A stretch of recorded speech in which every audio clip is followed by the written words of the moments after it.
Every so often, car history throws up something so utterly ridiculous that you'd swear it was a fever dream. A V16 Cadillac concept car, that happened. A nuclear-powered Ford, somebody drew it.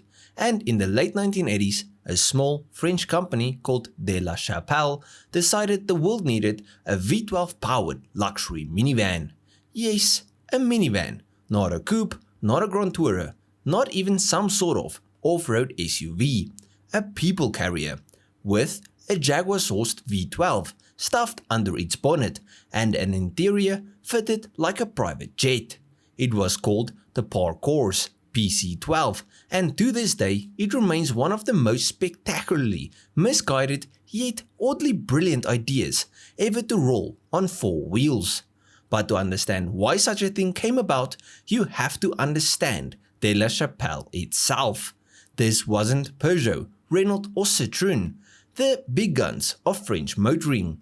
This was a boutique brand reborn in the 1970s after a long hibernation since its pre-war exploits.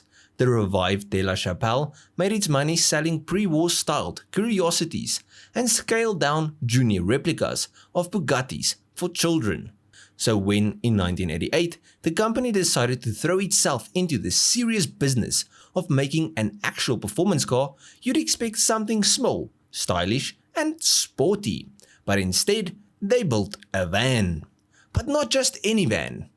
The Parcours PC12 was designed to be the most advanced, luxurious and downright outrageous MPV of its time.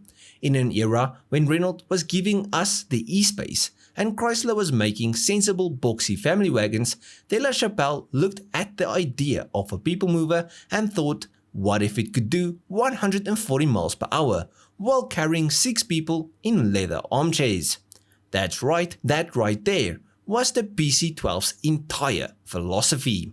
Technically, it was remarkable. Underneath the vaguely futuristic but still practical looking body sat the tubular frame chassis.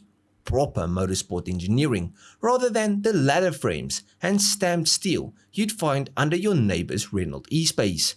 The suspension was an adjustable air setup, the drivetrain all-wheel drive, and the transmission a 4-speed automatic. Because even the most ambitious French dreamer knew that no one wanted to row a manual gearbox in a 2.2-ton van while the children were having fistfights in the back. And then there's the best part, the engine. De La Chapelle's first version of the Parcours came with a 5.3-litre Jaguar V12, the very same lump that had powered XJ saloons through the 1970s and 80s.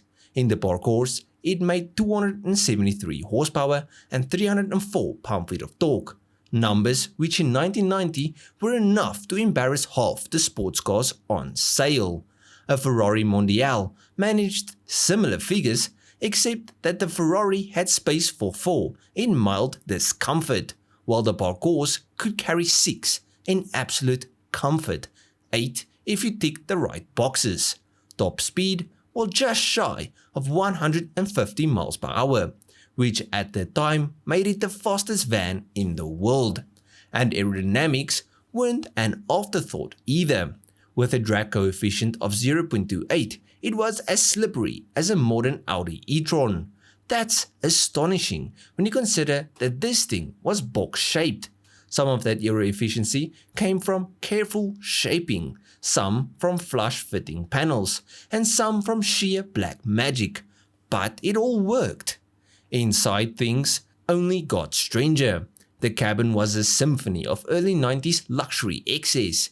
Deep leather bucket seats, high-grade carpeting, polished wood, and yes, an in-car cell phone in the rear. This was peak Wall Street banker meets European aristocrat energy. And just in case you thought Rolls-Royce was the only company hiding umbrellas in its stores, the Parcours had that too. In 6-seat guys, the interior was practically a rolling boardroom. But in 8-seat configuration, it became a kind of airborne business class lounge, except on wheels and with a Jaguar engine howling somewhere in the background. But here's the kicker. De La Chapelle didn't just build this as a one-off vanity project. They actually intended to sell it, not in huge numbers, obviously, but as a production vehicle for the sort of person who looked at a Bentley Turbo R and thought, yes, but what if it could carry more people and my Labrador? In total, only 3 Parcours vans were built. The first, the one we care about most, was the Jaguar V12 version. The second and third switched to a Mercedes 5-litre V8, producing around 326 horsepower and arguably making more sense from a serviceability standpoint. The last one, in fact, was built for a paying customer. But unfortunately, the world wasn't ready. The 1990s may have been a time of wild experimentation. Victor was making supercars, Toyota was building a 1000 horsepower Le Mans Challenger, Bugatti was trying to resurrect itself with the EB110, but a V12 powered luxury van, that was a step too far. The Parcours was expensive to make, astronomically expensive to buy, and made about as much business sense as selling gold-plated microwaves. So predictably, the project fizzled out. And so, the Parcours faded into obscurity. The Jaguar engine PC12 was abandoned in a barn in France, where it sat quietly gathering dust for 20 years. But recently, the van has been rescued and it's undergoing a meticulous restoration. The current restorer, documenting the process on Instagram under the handle Parcours V12, is having to machine missing parts, fabricate components, and resurrect this bizarre machine piece by piece. But what's fascinating about the Parcours is how forward-thinking it really was. Look around today and you'll find AMG-tuned Mercedes minivans, electric people carriers doing sports car acceleration, and luxury SUVs with performance engines. Back in 1988, that kind of thinking was almost unhinged.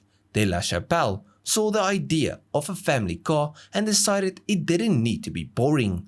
In many ways, they preempted the modern craze for turning practical transport into high-performance luxury objects. The difference is that today's fast SUVs sell by the tens of thousands, while the Parcours sold in single digits. So, wrong time, wrong place. Still, the idea that somewhere in France there was for 2 decades a V12 powered luxury minivan hiding in a barn is the kind of thing that makes the world of cars so endlessly fascinating. It's proof that the industry's greatest inventions often come from the little guys who had no business even trying. But yeah, at the end of this video, please let me know what you guys think of this car and its story. And if you guys enjoyed this video, please leave a like and subscribe to the channel. Now if you guys did like this video, you'll most probably enjoy most of my other stuff. So just go through my channel, see if there's someone wants to like. I'll check you guys in the next one. Cheers,